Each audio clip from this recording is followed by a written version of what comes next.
Video پسند آنے کی صورت میں لائک کامنٹ اور شیئر کریں، ہمارے چینل کو سبسکرائب کریں اور بیل نوٹیفیکیشن کو آن کر دیں تاکہ نئے آنے والی ویڈیوز آپ کو بآسانی مل سکیں۔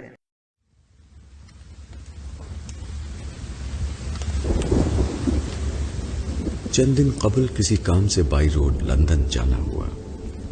میں نے راستے میں ہائی وے پر ایک ادھیڑ عمر ہچ ہائیکر کو دیکھا جو لفٹ چاہیے کا ہاتھ سے لکھا پوسٹر اٹھائے کھڑا سردی سے کانپ رہا تھا۔ شدید بارش ہو رہی تھی۔ میں نے نہ چاہتے ہوئے بھی گاڑی روک کر اسے بٹھا لیا۔ اس سے گفتگو شروع ہوتے ہی مجھے یقین ہو گیا کہ وہ ٹھیک ٹھاک تعلیم یافتہ تھا۔ یہ بھی اندازہ ہوا کہ اسے کوئی مرض لاحق تھا جس کی وجہ سے وہ بات کرتے کرتے بھول جاتا تھا کہ کس موضوع پر بات ہو رہی تھی، لیکن دوسری طرف اس کی یادداشت اتنی اچھی تھی کہ بات کرتے وقت موضوع کی مناسبت سے مختلف اسکالرز کے لکھے ہوئے پیراگرافز لفظ پر لفظ بیان کر رہا تھا۔ پہلے آپ کو یہ بتا دوں کہ ہچ ہائیکرز کہتے کن لوگوں کو ہیں، پھر اصل بات کی طرف آتے ہیں۔ ہچ ہائیکرز بے گھر ہوتے ہیں، ایک سے زیادہ دن ایک شہر میں نہیں گزارتے اور ہمیشہ لفٹ لے کر سفر کرتے ہیں۔ جس شہر کے لیے لفٹ مل جائے وہی شہر اگلے 24 گھنٹوں کے لیے ان کی منزل ہوتی ہے۔ ہر شہر میں بے گھر لوگوں کے لیے بنے سرکاری سینٹرز میں کھانا کھاتے ہیں، وہیں غسل کرتے اور کپڑے دھوتے اور سو جاتے ہیں اور صبح اٹھ کر پھر سفر شروع کرتے ہیں۔ ان میں سے اکثر کو حکومت کی طرف سے مختصر سا الاؤنس ملتا ہے جو یہ اپنی اضافی ضرورتوں کے لیے استعمال کرتے ہیں۔ مجھ سے لفٹ لینے والے ہچ ہائیکر نے بتایا کہ وہ 13 سال ایک یونیورسٹی میں نابینا اسٹوڈنٹس کے لیے کتابیں پڑھ کر ریکارڈنگ کرنے کی نوکری کرتا رہا، لیکن ایمنیزیا کا مرض بڑھنے کی وجہ سے اسے وقت سے پہلے ریٹائرمنٹ مل گئی اور اس نے اولڈ ہوم میں جانے کے بجائے ہچ ہائیکر بننے کا فیصلہ کیا۔ میرے پوچھنے پر اس نے بتایا کہ وہ ایک ہفتے میں 3 کتابیں ریکارڈ کر لیا کرتا تھا۔ وہ اپنے کام کے بارے میں نہ بھی بتاتا، تب بھی اس کے بولے ہوئے ہر فقرے سے ہزاروں کتابوں کا قاری ہونے کا ثبوت تو مل ہی رہا تھا۔ 4 گھنٹے کے سفر میں اس سے ادیان عالم، کائنات، ثقافت اور زندگی کے مقصد سمیت کئی موضوعات پر بات ہوئی۔ گو کہ چند منٹس کے ایک موضوع پر بات کرتے ہی وہ بھول جاتا تھا کہ موضوع گفتگو کیا تھا اور ساتھ ہی کوئی نیا موضوع شروع ہو جاتا۔ البتہ اس سے جس موضوع پر جتنی بھی بات ہوئی، اس کے علم اور مدلل انداز گفتگو پر میں رشک میں مبتلا ہوتا گیا۔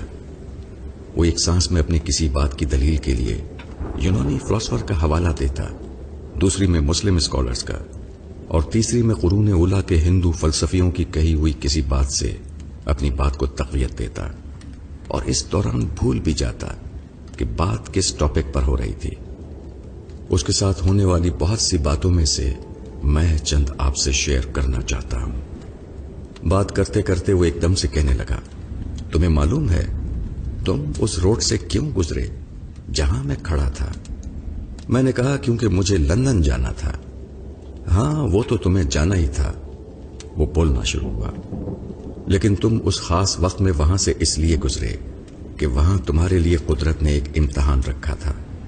اگر تم اس امتحان میں ناکام ہوتے تب بھی مجھے لفٹ ضرور مل جاتی، کیونکہ قدرت بیک وقت کئی متبادل اسباب کا بندوبست کرتی ہے، لیکن تمہیں اس ناکامی کے بعد اگلا امتحان اس سے مشکل ملنا تھا۔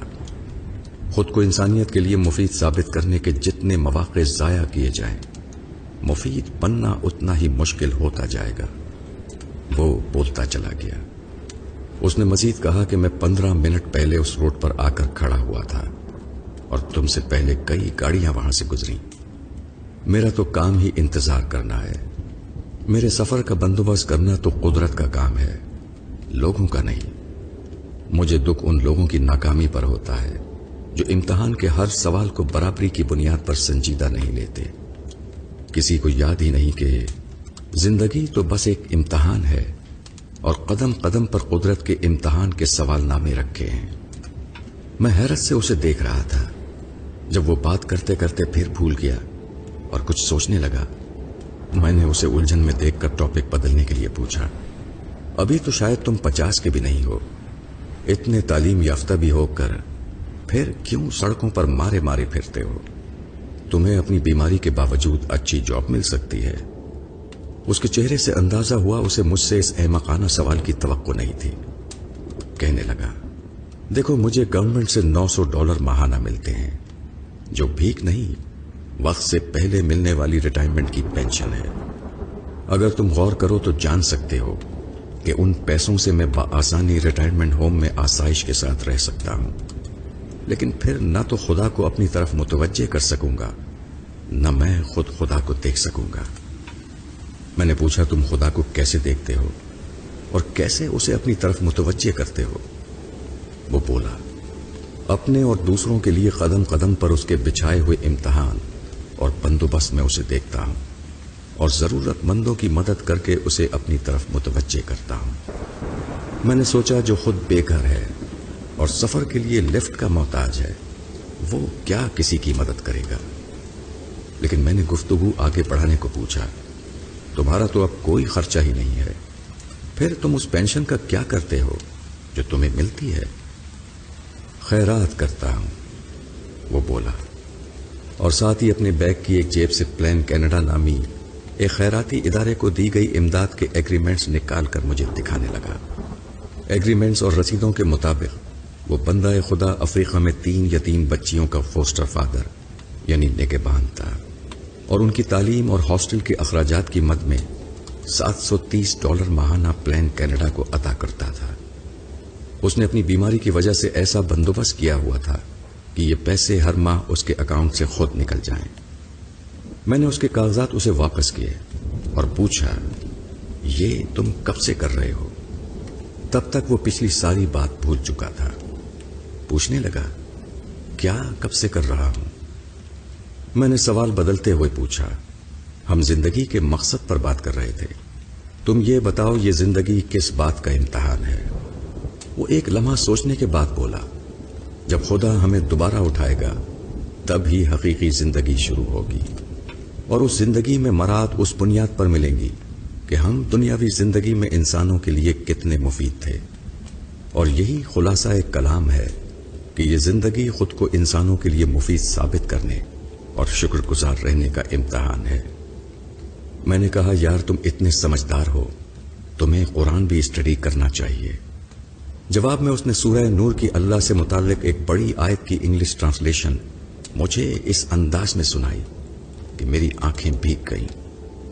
ساتھ ہی اس نے اپنے بیگ سے قرآن کی ایک بوسیدہ سی کاپی نکال کر مجھے دکھائی، تو میں نے اس سے کہا کہ میرے پاس قرآن کی نئی کاپی ہے، تم وہ لے کر یہ مجھے دے دو۔ وہ بولا، نہیں، اس پر میں نے جگہ جگہ اپنے نوٹس لکھے ہوئے ہیں۔ میں نے گاڑی ایک کافی شاپ پر روکی اور دونوں کے لیے ناشتہ لینے چلا گیا۔ کچھ دیر بعد واپس آیا تو اس نے میری گاڑی صفائی کرنے کے بعد اندر باہر سے چمکائی ہوئی تھی، اور بونٹ کھولے اسکرین صاف کرنے والا واشر لیکوڈ اس کی مخصوص ٹنکی میں ڈال رہا تھا۔ میں نے پوچھا، یہ تم نے کہاں سے لیا؟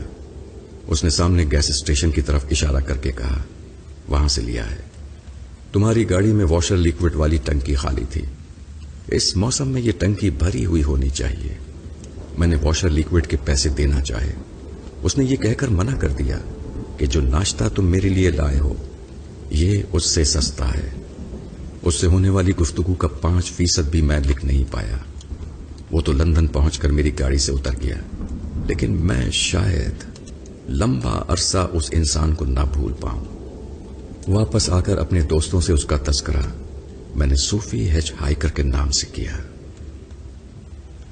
تحریر رضوان خالد چودھری، آواز خالد سید۔